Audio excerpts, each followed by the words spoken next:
My sister posted her 23rd facelift on Instagram while I was scrubbing blood off a clinic floor that wasn't supposed to have blood on it. Not her blood. Never her blood. Vivienne's blood was too valuable to spill. It ran through filters and Roman IV drips, and the kind of medical-grade tubing that cost more per foot than my monthly rent. The blood on the floor belonged to a woman whose name I would never learn, whose face I would never see unswollen, whose voice I heard only once, calling for her mother in Spanish while the anesthesia wore off too soon. I was mopping because Mrs. Chen, the actual cleaner, had quit that morning. She'd found something in the biohazard bin, something that wasn't tissue, wasn't fat, wasn't the predictable detritus of cosmetic surgery. Something that looked like a finger but smaller. A toe, maybe, from a foot that had been rejuvenated in a procedure that didn't exist in any medical textbook I'd ever read. Mrs. Chen didn't call the police. She didn't need to. She'd worked for my father for 8 years, long enough to know that the police in Beverly Hills didn't investigate the Mercer Clinic. They attended its charity galas. They accepted its donations. They smiled for photographs with my father while women whose names they couldn't pronounce bled into drains that led to sewers that led to the Pacific Ocean, where the tide carried their secrets away. Mrs. Chen just quit, walked out, left her mop bucket in the hallway and her silence as her only resignation letter. I finished mopping. I bagged the blood. I signed the disposal log with a name that wasn't mine, a temp worker's name, a ghost's name, one of the dozen aliases. My father used to keep his staffing costs low and his liability lower. And then I went to the break room, opened my phone and watched my sister's Instagram story. Vivienne was in Cabo, drinking something pink from a glass that cost more than my weekly salary. Her face, the one she'd paid our father to construct, deconstruct, and reconstruct over 15 years, was flawless. Not young exactly, not old, just perfect. The kind of perfect that doesn't exist in nature, that exists only in filters and fillers and the willingness to pay any price for any result. Another satisfied Mercer Method client. The caption read, "Swipe up for my exclusive discount code. Daddy's little girl always gets the best results." Syringe sparkles. I swiped up. The link led to a booking page where women, mostly young, mostly brown, mostly with last names that ended in vowels, could schedule consultations with Dr. Alastair Mercer. The deposit was non-refundable. The contract was in English only.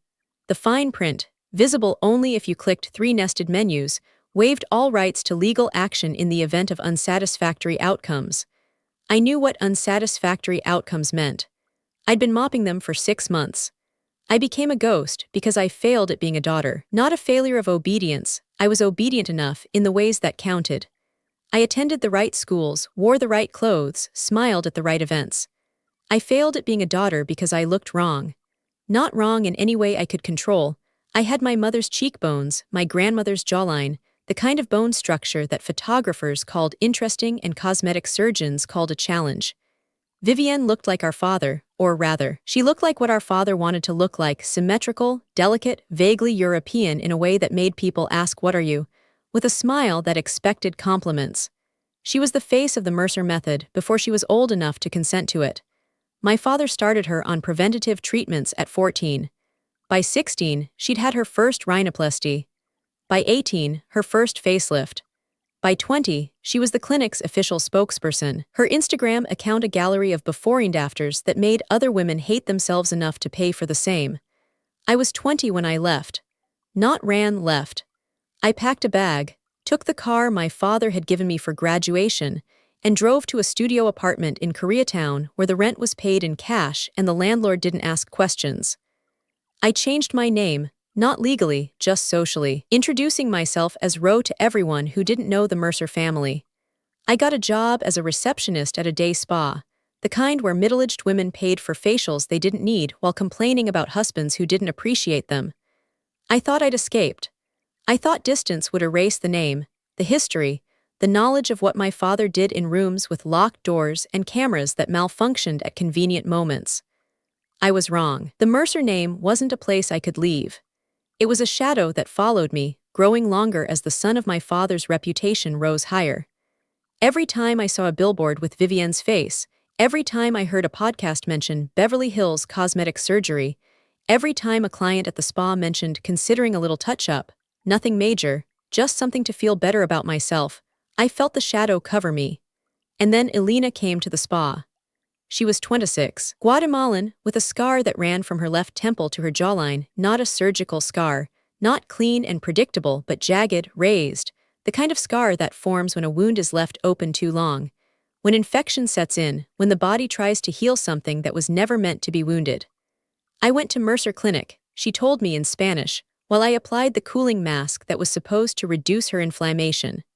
For a simple nose job. My cousin went there.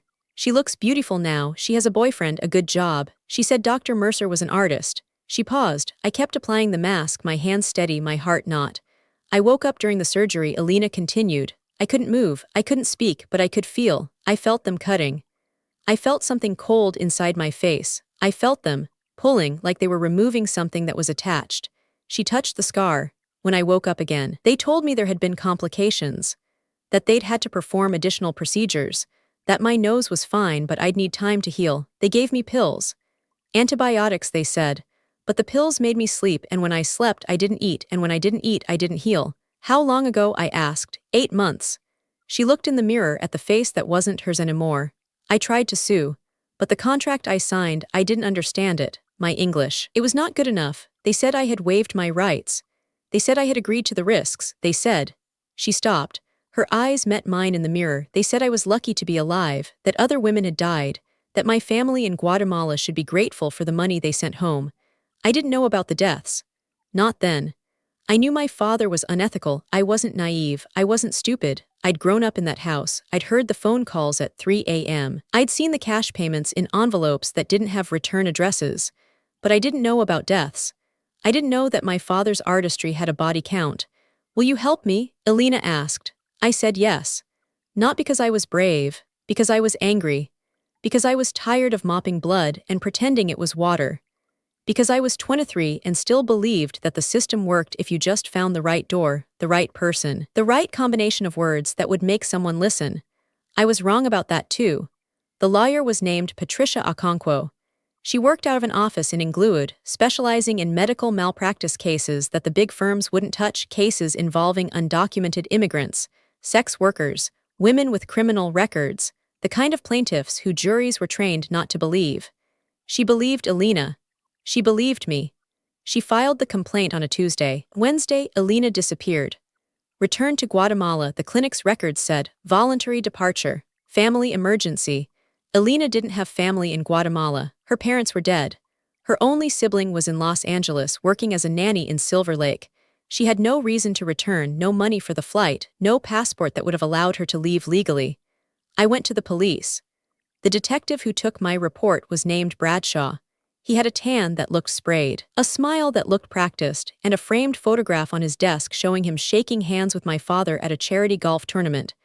Your father is a respected man, Miss Mercer, he said. These women, well, they sign papers, they know the risks. Cosmetic surgery isn't exactly life-saving medicine.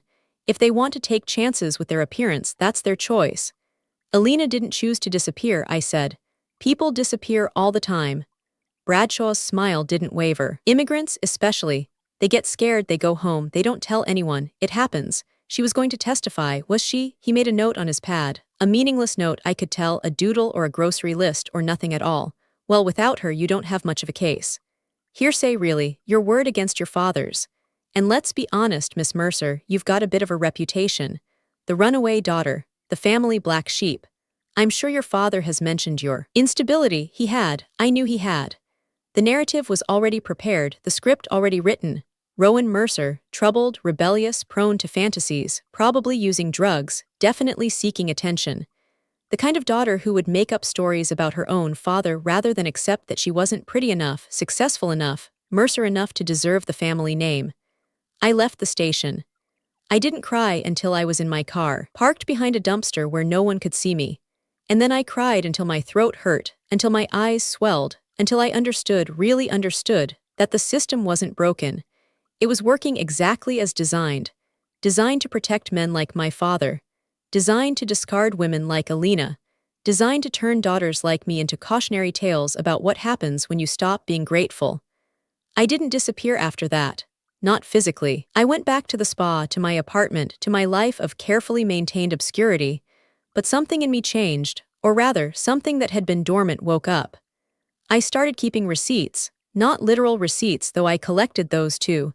I learned that a receipt is any trace that connects a promise to a betrayal.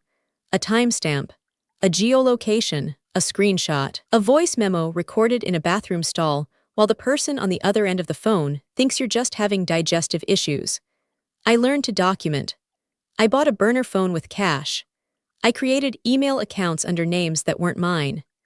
I joined online forums for cosmetic surgery patients, not the glossy ones sponsored by clinics, but the underground ones where women shared horror stories in threads that were deleted within hours, where moderators were paid by the same doctors the women were trying to expose. I became someone else online. Multiple someone else's. A former patient named Ashley who'd had a botched breast augmentation and was considering legal action. Has anyone else had experience with Mercer Clinic? A concerned friend named Priya, whose roommate had developed a mysterious infection after a simple procedure. A medical student named Jordan who was researching complication rates and wanted anecdotal data for a paper. The responses came slowly, then faster. Women who'd been silenced, threatened, paid off, ignored. Women with scars that didn't match their surgical records. Women with infections that didn't respond to standard antibiotics because the antibiotics they'd been given were expired, diluted, or counterfeit. Women who'd signed contracts they didn't understand, who'd woken up during procedures, who'd been told their pain was normal and their deformities were temporary swelling. I documented everything. Names, real and aliases, dates, procedures, outcomes. Photographs before, after, during the worst of the healing, when faces looked like melted wax and bodies looked like battlefield casualties. I stored everything in encrypted cloud accounts, spread across 3 countries, accessible only through multi-factor authentication that even I sometimes struggled to remember. By the time I was 26, I had 4 to 7 cases. By 27, 83. By 28, 117. And I had the patterns. The supply chain of defective implants. The consulting fees to inspectors who never inspected. The revolving door of anesthesiologists who worked one day and were never heard from again. The transport company that moved medical waste to Tijuana at 3 a.m., 3 times a week, always on nights when my father performed his most experimental procedures. I knew what the waste was. I didn't have proof, not the kind that would stand up in court, not the kind that would convince a detective like Bradshaw or a lawyer who needed a client who could actually appear in court. But I knew. And knowing without being able to prove was its own kind of torture, a constant low-grade fever that made every interaction with my family feel like walking through a minefield, because I still saw them. Not often birthdays, holidays, the occasional family dinner where my father held court and Vivienne performed perfection, and I sat in the corner, invisible, irrelevant, the daughter who'd chosen poverty over privilege and was therefore unworthy of attention. But those dinners were opportunities. I learned to pocket my phone, to leave it recording in bathrooms and coat closets, to collect the ambient conversations that happened when people thought I wasn't listening. I learned which staff members hated my father, which ones feared him, which ones were simply waiting for the right moment to take what they knew and sell it to the highest bidder. Mrs. Chen had been one of the fearful ones. But she'd left something behind, a contact. Her cousin, who worked in the clinic's billing department, a woman named Maria who processed insurance claims that were never submitted, invoices that were never sent, payments that moved through accounts in Panama and the Cayman Islands before disappearing into the kind of financial fog that only forensic accountants could penetrate. Maria didn't want to talk. Not at first. But she had a daughter, undocumented, with a heart condition that required surgery she couldn't afford. I paid for the surgery, not with Mercer money, I didn't have access to that, but with the savings I'd accumulated from 5 years of minimum wage work, from skipping meals, from wearing clothes until they fell apart. After the surgery, Maria talked. She gave me access to the billing system. She showed me the codes that didn't correspond to any medical procedures, the patients who didn't exist, the payments that flowed from a Swiss bank account to a foundation named after my sister, the Vivienne Mercer Foundation for Aesthetic Research. A nonprofit, tax-exempt, dedicated to advancing the science of beauty. The foundation's primary activity, according to its tax filings, was funding clinical trials for innovative cosmetic procedures. The trials were conducted at the Mercer Clinic. The procedures were performed by my father. The innovations were untested implants, experimental toxins, surgical techniques that had been rejected by every ethical review board in the country. And the subjects? The women who'd signed up for discounted cosmetic surgery through Vivienne's Instagram codes. They weren't patients, they were test subjects. Their complications weren't failures, they were data. Their deaths weren't tragedies, they were outliers to be managed, minimized, monetized. The pharmaceutical company paying for this data was called Apex Therapeutics. I'd heard of them, a mid-sized firm, publicly traded, specializing in regenerative medicine. What I didn't know, what Maria's files revealed, was that Apex had paid the Vivienne Mercer Foundation $12 million over 3 years for access to proprietary clinical data. Data that came from women's bodies. Data that was collected without informed consent. Data that was worth more because it was illegal, because it included outcomes that no ethical trial would ever produce, because it showed what happened when you pushed human tissue past its limits and documented the breaking. I had the receipt. The literal receipt. An invoice from Apex to the Foundation, dated 3 months before, for Phase Roman 3 data package, facial reconstruction cohort. $400,000 for information about what happened to women like Elena when my father used industrial titanium instead of medical-grade material. For information about infection rates, rejection rates, necrosis rates. For information that would help Apex develop products they could sell to legitimate surgeons, with warnings and precautions derived from the suffering of women who'd never been told they were part of an experiment. I had everything. And I had nowhere to go. I tried the press again. Not the local papers, I'd learned that lesson, but national outlets, investigative journalists, the kind of reporters who won Pulitzers and didn't care about advertising revenue from cosmetic surgery clinics. I contacted 7. 3 didn't respond. 2 responded with form letters. We receive many pitches and cannot pursue all of them. 1 expressed interest, then stopped returning my emails after a week. The 7th, a woman named Sarah Chen, no relation to Mrs. Chen, agreed to meet. We met at a coffee shop in Santa Monica. She was younger than I expected, 30 maybe, with the tired eyes of someone who'd seen too much and the careful posture of someone who'd learned not to trust easily. I showed her my files. The cases. The financial records, the invoice from Apex. She listened. She took notes. She asked questions that showed she understood the legal and medical complexities. And then she said, "This is good. This is really good, but I need something else. I need a primary source who will go on record. Someone with direct knowledge of the clinic's operations. Someone who can't be dismissed as a disgruntled family member or an undocumented immigrant with a language barrier. I have direct knowledge," I said. "I grew up there. I've worked there not as a surgeon, but I've seen the operations, the recovery rooms, the biohazard disposal. I know what happens, you know what you think happens." Sarah's voice was gentle but firm, "But your father will say you're mentally ill, that you're jealous of your sister, that you're trying to extort money. And without a corroborating witness, someone with medical credentials, someone with legal standing, someone the public will believe it's your word against his. And his word comes with billboards. What about the invoice? The financial records? Documents can be forged. Accounts can be explained as consulting fees. Your father has lawyers who specialize in making illegal things look like misunderstandings." She closed her notebook. "I believe you, Rowan, I do, but belief isn't publication. I need a smoking gun. I need someone inside who will talk." I thought about Maria, about Mrs. Chen, about the anesthesiologists who'd worked one day and disappeared, about the nurses who'd quit without notice, who'd left the state, who'd changed their names. "They're afraid," I said. "I know." Sarah stood, left a 20 on the table for coffee she hadn't finished. "Fear is how your father has stayed in business for 20 years. If you want to stop him, you have to find someone who's more afraid of what will happen if they stay silent than of what will happen if they talk." She left. I sat in the coffee shop for an hour, staring at the $20, understanding that I'd reached another wall, another door that required a key I didn't have, and then I understood something else. Sarah was right about what I needed, but she was wrong about where to find it. I didn't need someone inside the clinic to talk. I needed someone outside the system to listen. Someone who didn't depend on advertising revenue, or legal credibility, or the approval of institutions that my father had already captured. I needed an audience that didn't trust the system because the system had never worked for them. An audience that understood documentation not as legal strategy but as survival. An audience that had been told their stories didn't matter and had learned to tell them anyway. I needed Dakota Reeves. Dakota wasn't a journalist. She was a convicted felon. Wire fraud, identity theft, conspiracy. She'd spent 4 years in federal prison for running a scam that targeted elderly people with fake investment opportunities.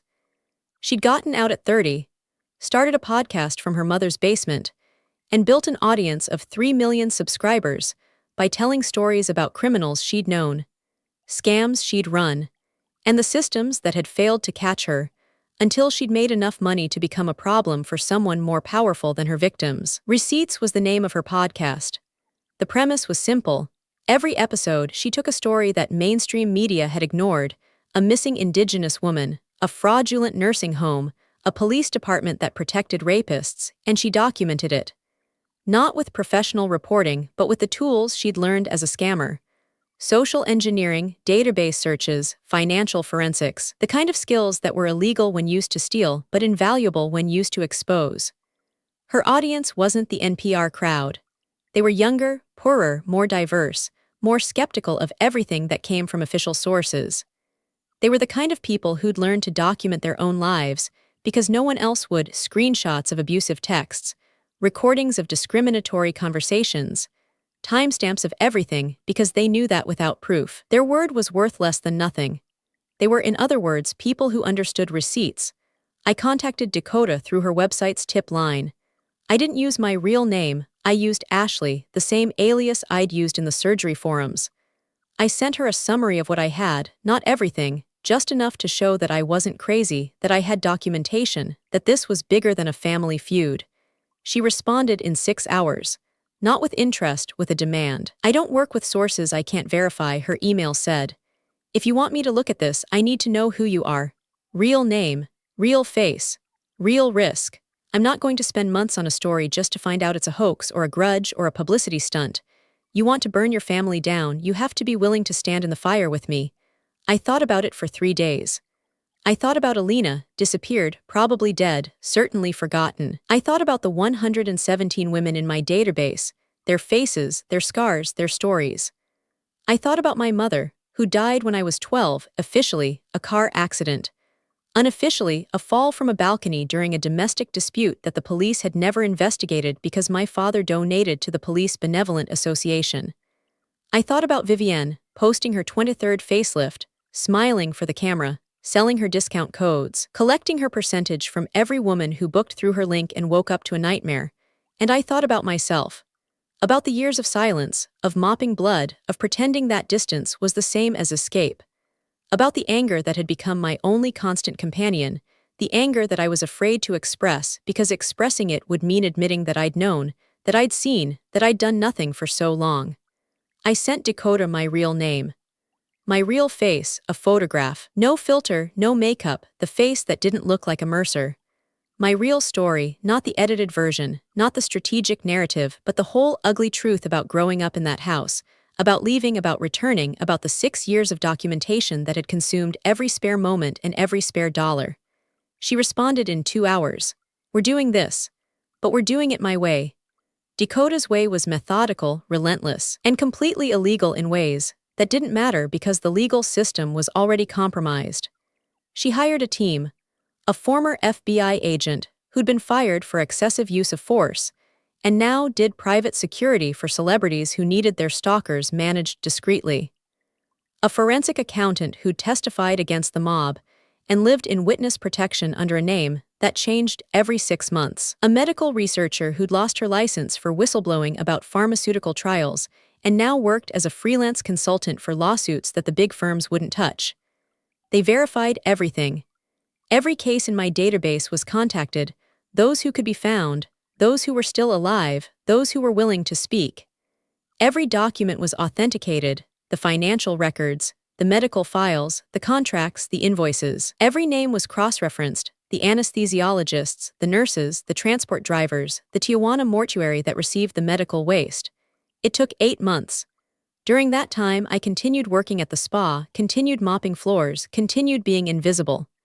Dakota released other episodes of Receipts, a corrupt judge in Texas, a predatory landlord in Chicago, a pharmaceutical company that had covered up birth defects, keeping her audience engaged, building credibility, establishing the pattern that when Dakota Reeves said she had receipts, she had receipts. And then, on the first Tuesday of November, she released the first episode of what she called the Mercer Method. The format was different from anything Dakota had done before. Not a single episode, not a limited series, but a weekly release, 16 episodes, 40 minutes each, every Tuesday at midnight. Each episode focused on one case, one woman, one story of what happened when the promise of beauty became the reality of butchery. Episode 1, Elena. Not her real name, Dakota had promised anonymity to those who wanted it, but her real story. The nose job that became facial reconstruction. The waking during surgery. The scar. The disappearance. The contract she couldn't read. The rights she couldn't enforce. The family in Guatemala that still didn't know if she was alive or dead. I didn't narrate. Dakota did, in her gravelly, unapologetic voice, the voice of someone who'd been to prison and wasn't afraid to go back. But I appeared in every episode not on camera, but as the source, the woman who'd collected the documentation, who'd verified the facts, who'd spent 6 years building a case that no lawyer would take and no court would hear. Rowan isn't a hero, Dakota said in the intro to episode 1. She's not a whistleblower in the traditional sense. She didn't have a crisis of conscience and run to the authorities. She tried that, the authorities didn't care. Rowan is something more interesting. She's a woman who learned that the system doesn't work for people like her, and instead of accepting that, she decided to build her own system. A system of documentation, of persistence, of receipts. This podcast is her system, and it's about to become yours. The response was immediate. Episode was downloaded 2 million times in the first 24 hours. The comments section exploded, not with sympathy, but with recognition. Women who'd had their own experiences, their own scars, their own stories of doctors who'd dismissed their pain, of clinics that had ghosted them when complications arose, of legal systems that had treated their bodies as acceptable losses in the pursuit of profit. By episode 4, the hashtag #Mercer Method was trending on Twitter. By episode 8, my father had hired a crisis PR firm that issued statements about unfounded allegations and disgruntled family members. By episode 12, Vivienne had deleted her Instagram account and was reportedly seeking treatment for emotional distress at a private facility in Arizona. By episode 16, the FDA had announced an investigation. The California Medical Board had suspended my father's license pending review, and Apex Therapeutics had seen its stock drop 40% in a single day. But the real impact wasn't in the headlines, it was in the messages. Thousands of them, flooding Dakota's inbox, then mine, women who'd never spoken about their experiences, who'd believed they were alone, who'd been told they were dramatic or unrealistic or just unhappy with results. Women who'd been Elenas, who'd been Mayas and Sukis and Amaras, who'd survived the Mercer Method and thought they'd have to carry their scars in silence forever. They didn't have to be silent anymore. Because Rowan Mercer, the invisible daughter, the failed Mercer, the woman who'd spent 6 years documenting what the world chose to forget, had finally, impossibly been heard. The legal aftermath took 2 years. Not because the case was complicated, it was, but that wasn't the reason. It took 2 years because my father's lawyers filed every motion possible, appealed every ruling, delayed every deposition. They claimed I was mentally ill, addicted to drugs, motivated by jealousy and greed. They claimed Dakota was a convicted felon who couldn't be trusted, that her podcast was entertainment, not journalism, that the receipts she'd presented were cherry-picked and taken out of context. The claims didn't work, not because the legal system had suddenly become just, but because the court of public opinion had already ruled. The podcast had created a constituency, 3 million subscribers, millions more who'd heard about it through news coverage, social media, word of mouth. Politicians who'd once accepted donations from my father now returned them, publicly, with statements about taking allegations seriously. Judges who might have been sympathetic to a respected surgeon found themselves facing protesters outside their homes, holding signs with the faces of women who'd been mutilated in the name of beauty. Vivienne was arrested on a Tuesday morning at the Arizona facility where she'd been recovering. The charges were fraud, conspiracy, and unauthorized clinical trials. She pleaded not guilty, then guilty, then not guilty again, as her lawyers tried to negotiate a deal that would keep her out of prison. In the end, she took a plea 5 years federal prison with the possibility of parole after 3. She cried at the sentencing. I watched from the gallery, my face expressionless, my hands steady. I didn't feel victory. I felt the absence of something I'd been carrying for so long I'd forgotten it was there. My father died before the trial concluded. A heart attack officially, though the timing was convenient enough that conspiracy theories flourished, that he'd been poisoned by apex executives trying to distance themselves, that he'd arranged his own death to avoid prison, that he'd simply lost the will to live once the Mercer name became synonymous with butchery rather than beauty. I don't know which theory is true. I don't care. He's dead, and the world he built is crumbling, and that's enough. Not justice. Not really. Justice would be Elena, alive, whole, with her face and her family and her future intact. Justice would be the 117 women in my database, unharmed, unscarred, never having met a Mercer in their lives. Justice would be a system that listened the first time, that believed women without requiring 16 episodes of documentary proof, that valued human bodies over pharmaceutical profits. But we don't have that system. We have what we have: podcasts and hashtags and the slow, grinding pressure of public opinion on institutions that would rather protect their own than protect the vulnerable. We have women like Dakota, who turned criminal skills into investigative tools. We have women like Maria, who risked everything for daughter's heart surgery. We have women like me, who spent 6 years being invisible so that we could eventually, finally, be seen. It's not enough. But it's what we have, and we're using it. I run an organization now, not a foundation. I don't have that kind of money, and I don't want the tax-exempt status that comes with the kind of scrutiny that almost killed the investigation. It's called Receipts Collective, and it does exactly what the name suggests.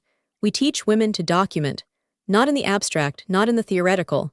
We teach practical skills. How to screenshot without alerting the sender. How to record conversations legally in your state. How to encrypt files. How to back up data. How to create chains of evidence that don't depend on institutional validation. How to build a case when the police won't take your report, when the lawyer won't take your call, when the journalist says they need something more concrete. We don't promise justice. We promise tools. We promise that when you're ready to speak, you'll have the documentation to make yourself heard. We promise that your story, your scars, your survival, all of it matters. All of it counts. All of it is a receipt in the ledger of a world that tries to erase women like us. I don't see Vivienne. She's in prison, serving her time, reportedly writing a memoir that her lawyers hope will rehabilitate her image upon release. I won't read it. I don't need to know her version of events, her justifications, her journey of self-discovery. She sold women's bodies for data and called it research. She sold her own face for followers and called it empowerment. There's no memoir that can make that acceptable. I see Dakota sometimes. She's still doing the podcast, though she's moved on to other stories: a corrupt adoption agency, a predatory for-profit college, a police department that protects officers with domestic violence records. We have coffee, compare notes, laugh about the absurdity of a world where convicted felons are the only ones telling the truth. She's my friend, I think, though I'm still learning what that word means outside the context of family obligation and strategic alliance. And I see the women. The Elenas, the Mayas, the Sukis, the Amaras. Not all of them, some are dead, some disappeared, some chose not to be part of the story after it became public. But enough. They come to Receipts Collective meetings, they share their skills, they teach the next generation of documentarians what they learned from surviving. Some of them call me a hero. I correct them every time. I'm not a hero. I'm a woman who was angry enough, stubborn enough, invisible enough to spend 6 years doing work that no one asked for and no one paid for. I'm a woman who learned that receipts aren't just proof of purchase, they're proof of existence.